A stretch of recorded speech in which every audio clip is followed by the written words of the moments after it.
ازاي اعرف ان عندي مشكله في الغده الدرقيه؟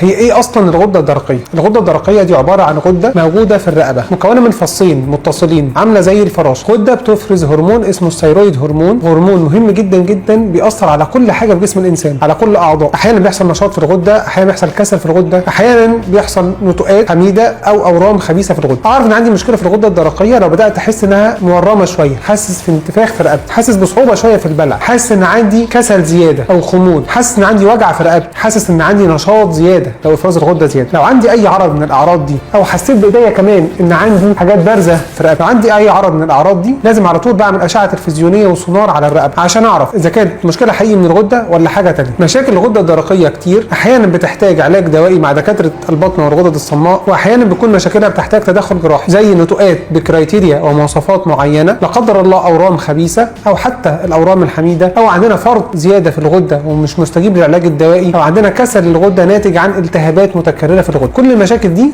بيكون علاجها علاج جراحي. بنستأصل فيه الغده الدرقيه بجرح صغير جدا، جرح تجميلي، العيان بيقعد في المستشفى يوم وبيروح ثاني يوم. عمليه سهله وبسيطه مع الناس المتخصصه والشاطره في الموضوع دوت. لو عندك مشاكل في الغده او عندك اي عرض من الاعراض دي لازم تروح تاخد استشاره طبيه.